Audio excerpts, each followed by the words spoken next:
Hi there and good evening. This is a luxury live with Ghalia edition, and I'm meeting today with Stephanie from the UK to talk about an interesting topic that investigates consumer psychology and behavior towards the patronage of both counterfeit and luxury brands. It's a very interesting topic indeed, as we're going to be exploring two sides of consumers and two sides of brands. I'm going to be connecting with Stephanie to kick off the conversation about this beautiful topic. Of course, would invite everyone on their ideas, thoughts, or questions, and we'll be doing our best to answer those. Hi, Stephanie. Hello. How are you? Good to see you. See you again. Thank you very much. Thank you. So I didn't tell everyone how we actually met. It was during an online seminar last year. Happy coincidence, however. But last year was interesting enough because everyone was doing those seminars online, but we got to develop our network through all of these beautiful events. Stephanie, I didn't do an introduction yet because I leave it to the guests to do so. I just said that we're going to investigate a very interesting topic today, which is about consumer psychology and something related to brands and counterfeit brands. But before we kick into the depth of this beautiful topic, tell us a little bit about yourself, Stephanie. Right. First of all, I want to thank you, Ghalia, for hosting me. I also want to thank some of my PhD colleagues so I can see their name joining, Luke, Angela, and so on. Thank you for joining me and for your followers. Good evening.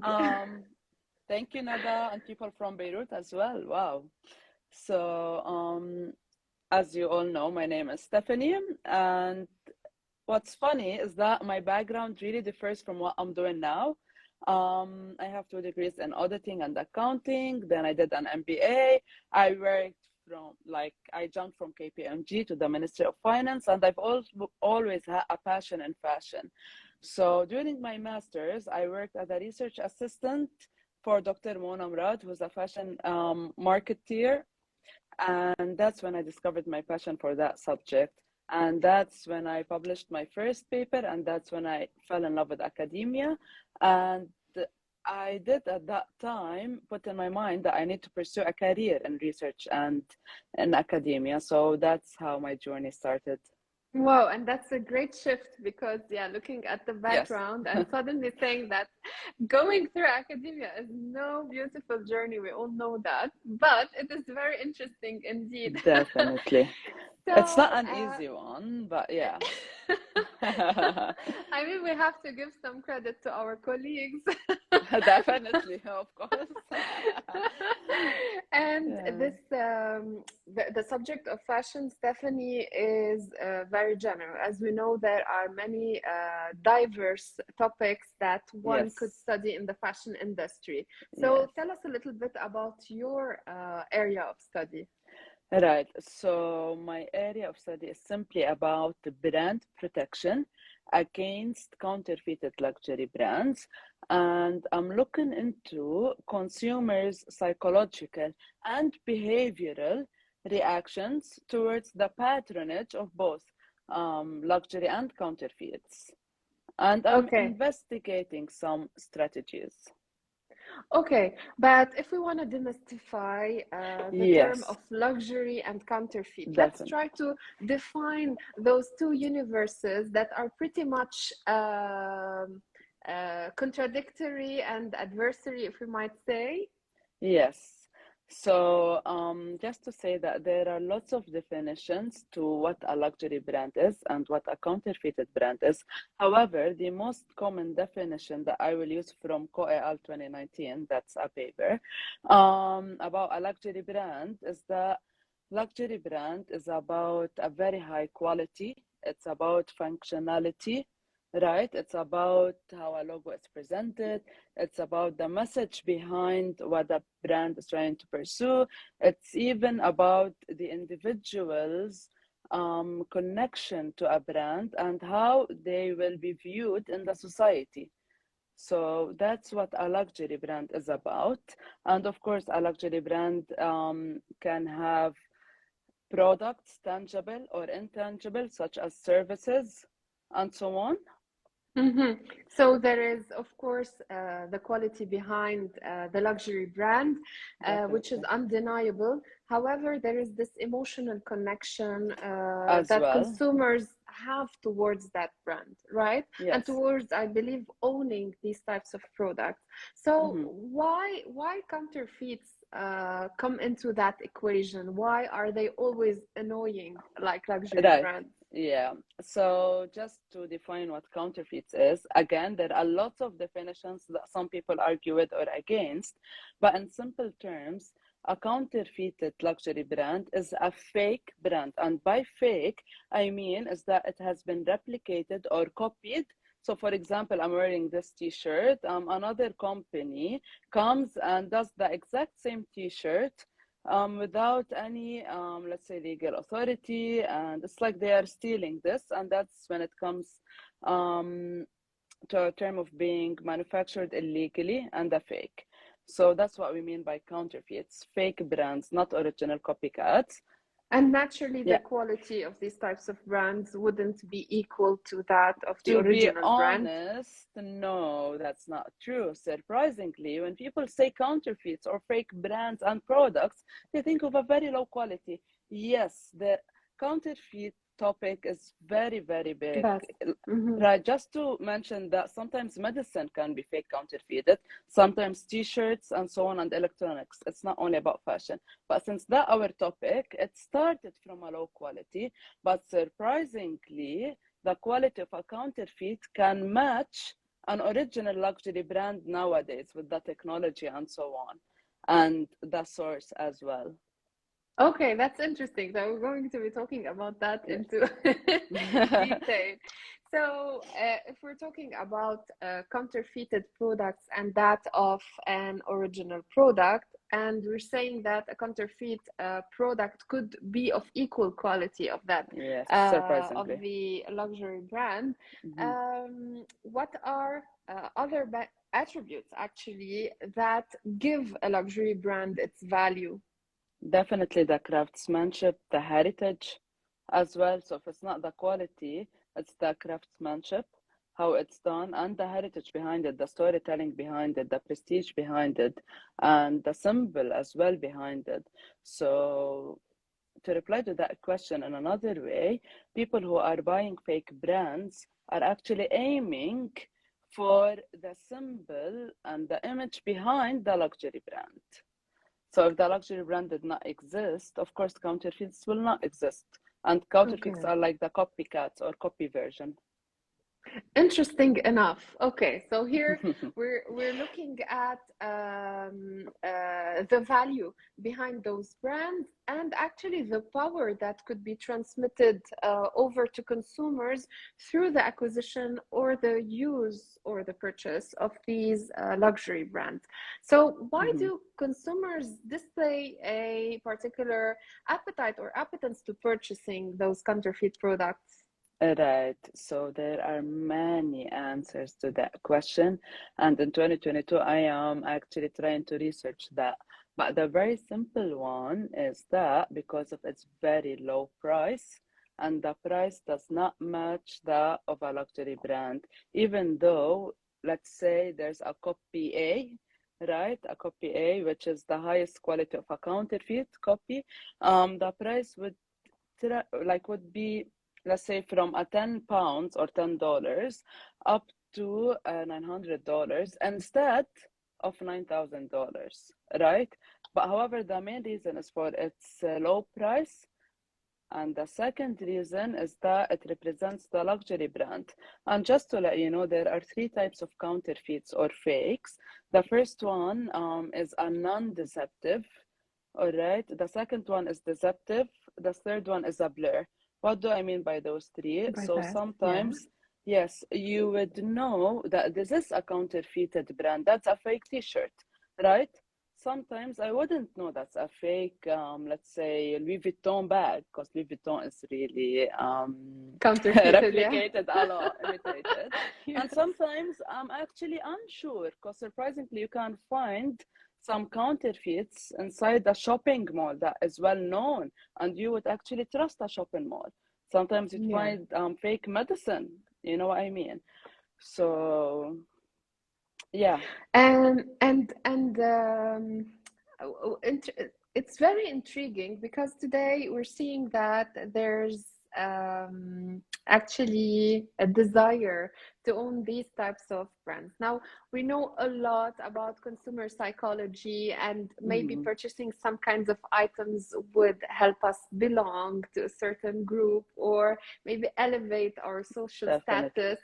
But can you explain about that a little bit Right. more?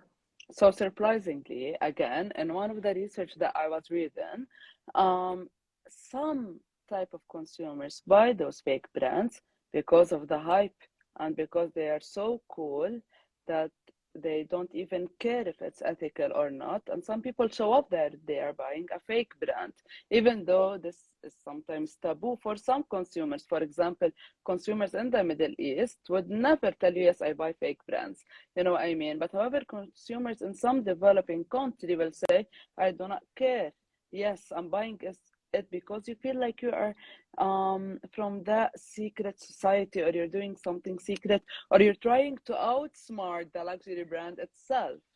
You know what Yeah, I mean? right, right. Yeah, But Stephanie, with today's rise and if I might use the term awareness of consumers towards quality and counterfeiting, are there like types of behaviors that are changing?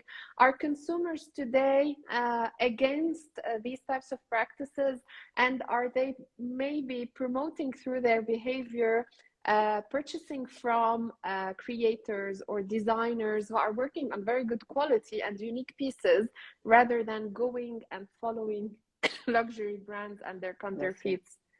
Yeah, so to be honest, there are lots of type of consumers, all right, and of course it differs. However, some people instead of buying a luxury brand, they can go to a second-hand luxury brand which is already pre-owned and so on. Some people go to outlets. Some people don't care about luxury brands. There are four types of consumers actually.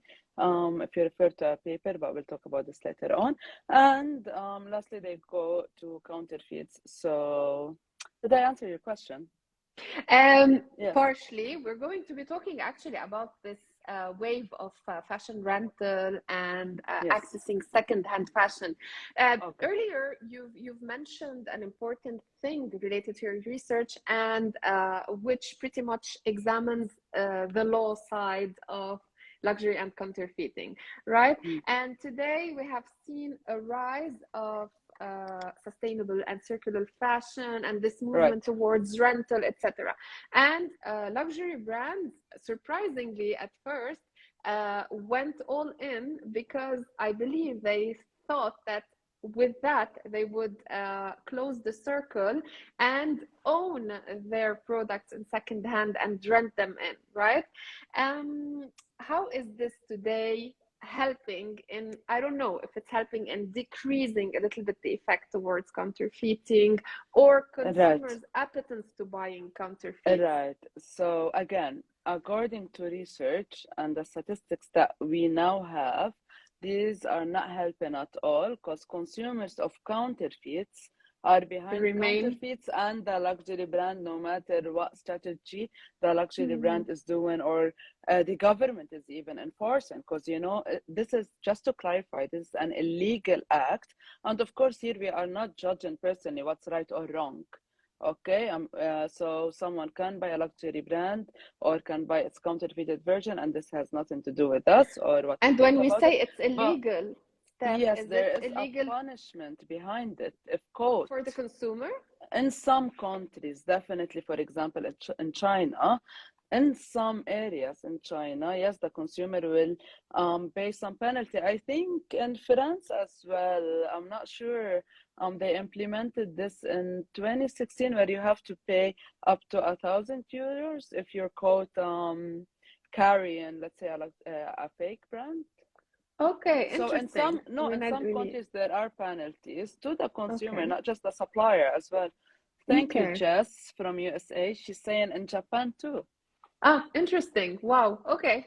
So this also makes us both Yeah. responsible, like the producer and the consumer. Oh, Interesting. definitely. Definitely. And we're always saying that there are cultural differences to whether people would go and buy counterfeits or not.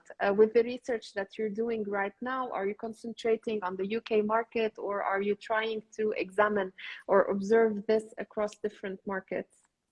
All right, so I'm very curious to examine the UK market.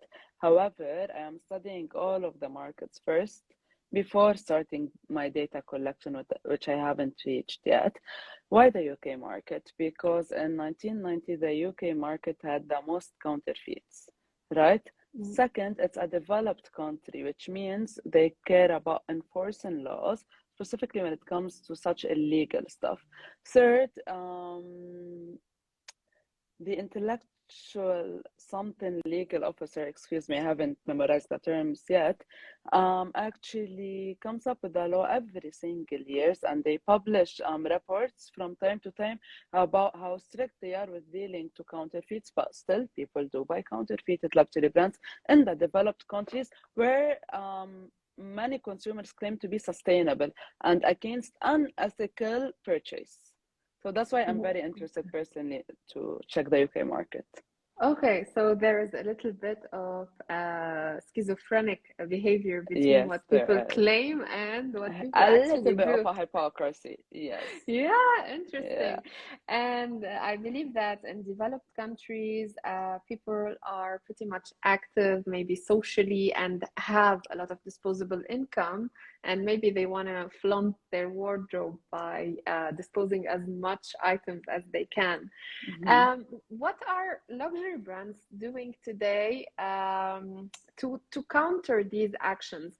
Are they focusing on the product, or are they shifting their attention towards other offerings or services, maybe to decompress a little bit from that war between product to product Right. displaying?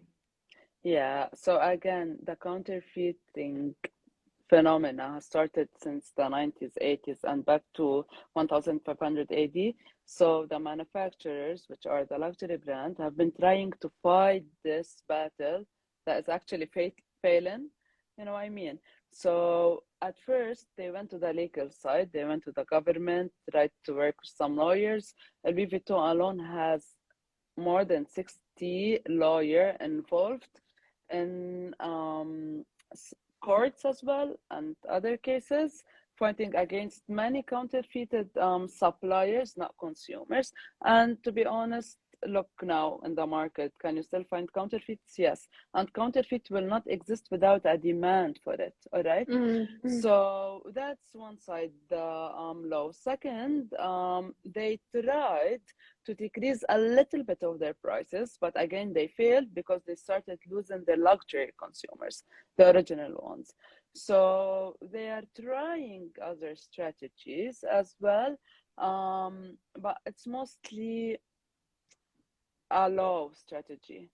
Or a recent study mentioned that some of the brand managers have been trying to position the brand and focus on the storytelling and the craftsmanship, heritage, and so on in their advertisement. But again, it's failing. Now, here comes the gap, and that I'm using for my research is why don't you check some consumer brand relationship that you apply, such as emotional brand attachment? So many marketeers and brand managers try to include emotional attachment and, of course, something called brand love, brand passion, and so on in their advertisement. For example, if you know Burberry, when they advertise Burberry Kisses on an envelope reaching out and so on, so they are trying to advertise um, and build emotional connections, right? So in this way, are consumers of counterfeits getting more attached to the brand and actually going and buying the fake version, or are they shifting? So that's what I will figure out. Number one. Hopefully, Number because it's giving me a headache, Stephanie. is what I I'm actually thinking like out it. loud with you, like it's so Definitely, crazy. definitely. It amazes me how everyone is failing with that counterfeit, and it's so hard to fight this phenomena when there Right. are people who are so proud to own one. You know what I Yeah. mean? And Yeah. of Yeah. course, in some countries, they don't try to stop it Yes. because I forgot to talk about the It's part of profit the behind it. fabric, I believe. Yes. Not Yeah. just Yeah. Yeah. fabric, so it's given lots of job opportunities, number Yeah. one. Yeah. Number two, lots of profits. Of course, counterfeits can have lots of positive impact on the original luxury brand. Besides, it's very negative and dangerous Because impact, it all right? elevates its equity, right? Not just that, it's given awareness specifically to underdeveloped countries and so on. And Yeah. let's say teenagers who don't have the money power to actually own an original brand are shifting to those fakes, then they are learning to love it. That's when they go into the what do you say? When they go to the professional work market, when they start Mm-hmm. earning, they Mm-hmm. might actually shift to the original brand. Right. Okay. So They it has might lots become of like the real positivity. consumer instead Yes. of the Yeah. counterfeit consumer, which is really interesting. And I Right. mean, like lately, fashion luxury brands have been positioning a lot of their marketing strategies to acquire those millennials or maybe Gen Zers today. Yes. And they are even shifting towards alternative types of products. I don't want to say maybe like going through NFTs or like virtual Right. designs, etc. But does this also have an impact on the things that you have been researching? Like, even if I Right. might recall the issue of the Birkin bag that has been Yes. yeah, if you want to Yes. comment on that.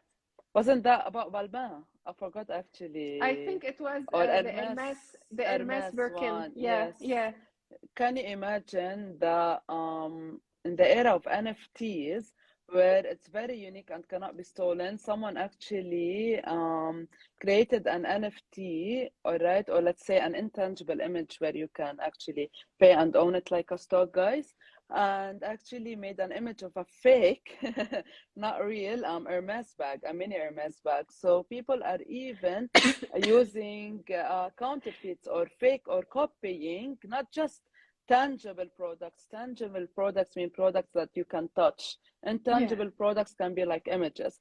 So can you imagine that they are even reaching this? So no I mean, matter it's what you do, crazy. Yeah, yeah, yeah. I know, Yeah, it's yeah, crazy. Very interesting it though. is. And I have been also thinking about another dimension which might be interesting. Like these past couple of years, might as well say, past 5 years, there has been an important shift into working a luxury brand with alternative products, such as maybe mushroom leather. Okay, does Yes. this degrade the value or the appetence once again of the consumer towards owning that type of product? And would it also go into a new circle of counterfeiting using these types of new materials? Right. So I think you are referring to also Hermes where they Yes, the invested. mushroom leather, I Yes, think. leather Yeah, bag, yes. So they invested so much in a lab-grown mushroom where they can take that mushroom and transfer it into a bag. First of all, they started because of the sustainability and reducing carbon toxicness and so on, carbon dioxide toxicness. However, this will be a very hard procedure in terms of copying, but will people know if this is made out of mushrooms or not?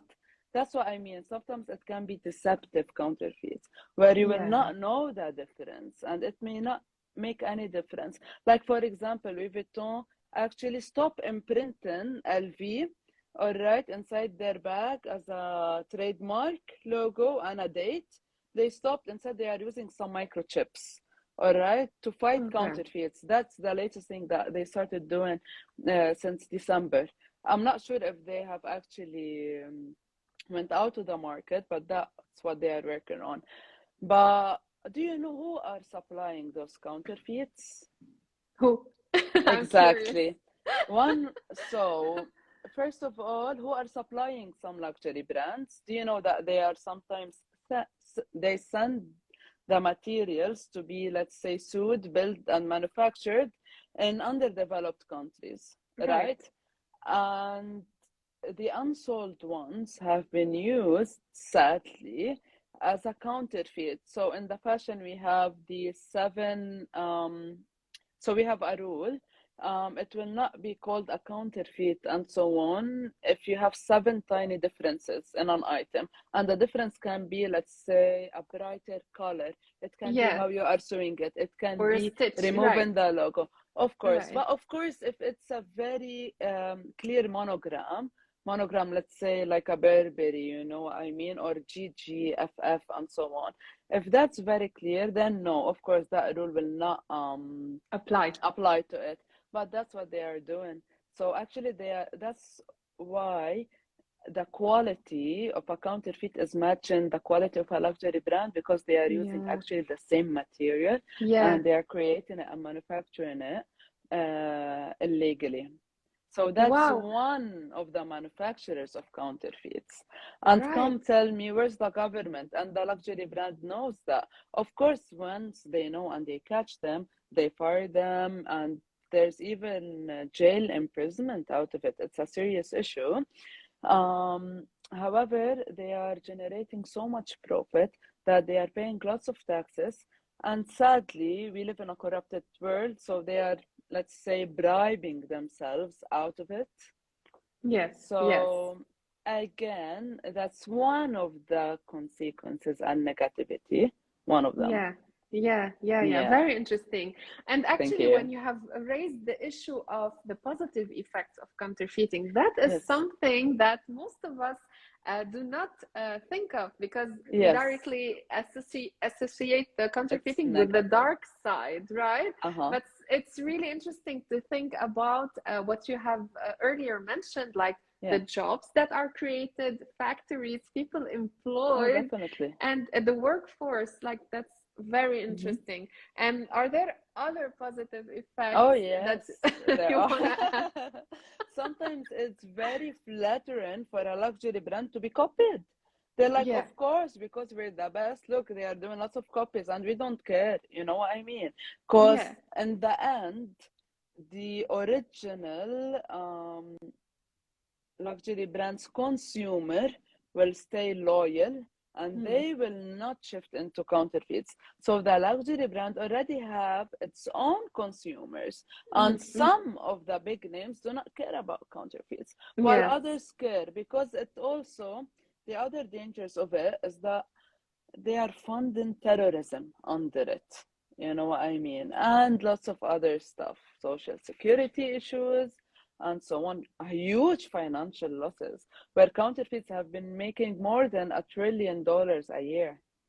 You Oh know what my I God, mean? like it's And shocking to yes, listen to these yes, numbers. worldwide. And Instead this of is it like a going to the worldwide. luxury brand, it's Yeah. going to the counterfeits. Yes, it's a worldwide issue. Yeah, it's a Oh my worldwide God. profit. I know, Okay. yeah, it's Very interesting. massive. Now, most of luxury brands, and I have the Hermes example on my Yeah. head. They have been trying to re-centralize their operations within the country, like shifting back their production to France, for example. Right. Is this a movement that luxury brands are rethinking Definitely, of? Yeah. definitely. Because this way they will try to track, you know what I mean, the production sources. Where is it being distributed? What Mm. are they doing with the rest of the material? And of course, in some developed countries, the rules tend to be more strict, you know what Mm. I mean? Yes. But let's be realistic, corruption is everywhere.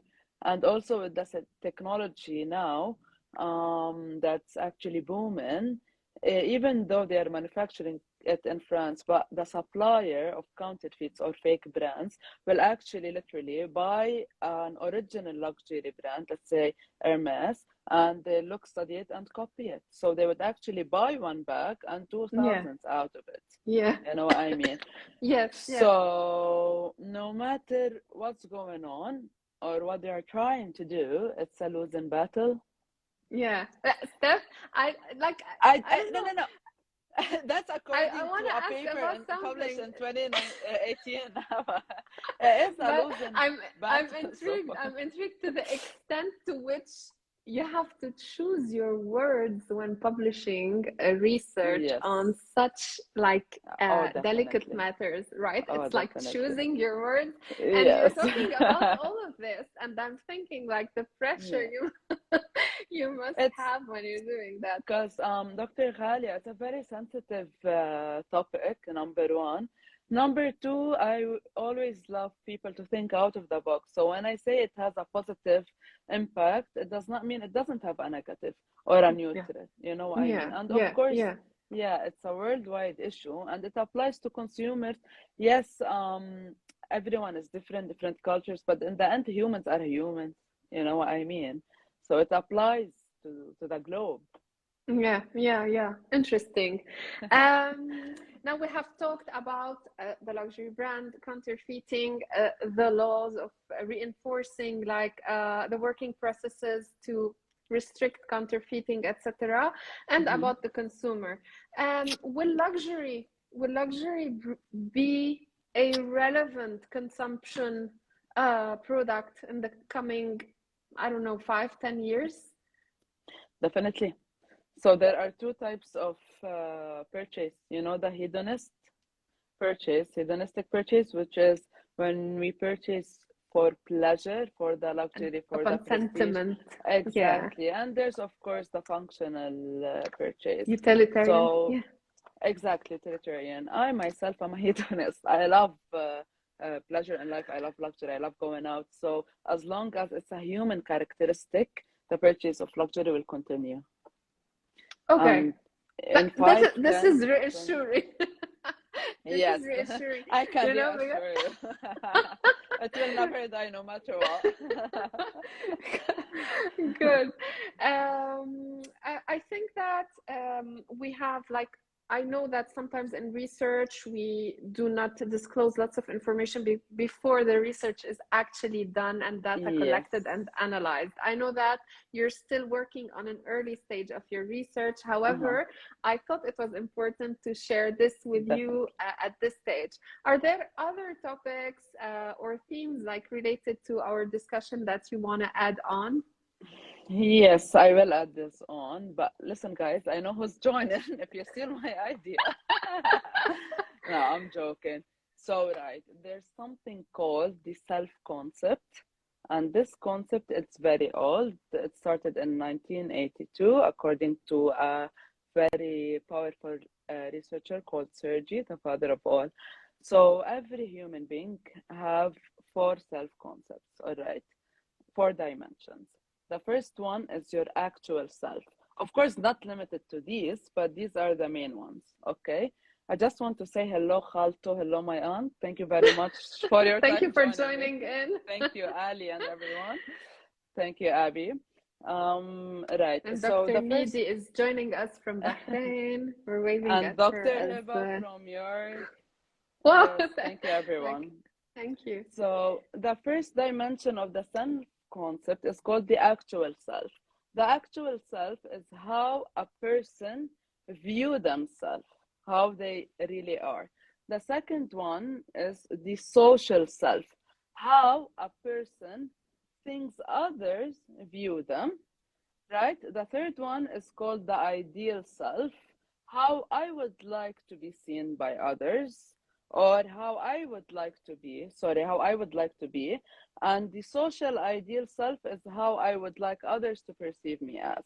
All right. Mhm. And due to these dimensions, of course, a person can view himself how he is and how he would like to be. That's why there's celebrity endorsement and so on. According to these four types or dimension of self: consumer, purchase, luxury brands, and counterfeits. So I am investigating how do these self concepts relate to the patronage of original and counterfeited luxury brands, and how consumer brand relationship, because there is a relationship with a brand, the way there's a relationship with your friend, with your mom, with your boyfriend, and so on, it can be very intimate. So I'm checking how a consumer brand relationship mediates these two. Like, let's say I'm very attached to Chanel because I see myself in it. It Mm. represents me, actual Or self. resonates to my actual, yes. Thank you. Represents me, or yeah, the personality of Chanel or image represents me. So I become attached to it. And because I'm attached to it, that's why I go buy from it again. So the word patronage means that you constantly buy from the brand again and again, by the way. It Right. differs a little bit from intention. And I'm curious, like to conclude Yes. on that note, can one customer, such as I or you, Yeah. could be a luxury customer and a counterfeit customer at the Thank same you time? very much. I'm thinking Yes, about that. It's yes, crazy. Oh my yes. God. So I am. So who are my sample and my PhD? Actually, people who own the luxury brand, the counterfeit fake brand alone, and people Yes. who own too the original luxury brand and the counterfeits. Because, for example, people have been consumers who consume the product have been mixing a luxury brand with a fast fashion brand. I would wear a, let's say, I don't know, a Chanel bag and then wear a Zara top or an H&M top, all right? Right, right, However, people have been actually owning a fake item and an original luxury item, which means they have the power, the money, the willpower, but they are also going for the fake substitute, which drives me right. crazy. That's why I'm doing my that's why I'm going to research those two types of people in Very order to interesting. cover it. Thank Wow, you. thank you, Steph. It's really interesting, Thank you and very much. all the Thank luck you. with the upcoming steps. I know it's going Thank to be you. like a very difficult phase now, very stressful, but the result Indeed. is the Will be result is good. rewarding. Exactly. Well, Yes. thank you so much, Stephanie. Thank I you. really enjoyed this talk, and I hope that everyone who joined us this evening also found it beneficial. Just to remind everyone that this episode will be directly shared on IGTV and later on YouTube, and they could Perfect. directly get in touch with you, Stephanie, or myself if you Definitely. have further questions. Thank you Of so much course. for your time, Steph, All right. Thank and good you. luck with the rest of the research. Thank you very much. Thank you for hosting me. And thank you, everyone, for your time and for your lovely comments. Thank you. Thank you so much for Supportive joining people. in. Exactly. And for those who joined a little bit late, I'm going to be sharing the episode on IGTV so you Perfect. could go back I'll to do that the too. conversation. Thank you so All much and right. have a Thank beautiful you. evening. Bye. It was a pleasure. Bye bye. Same here. Bye. Bye bye.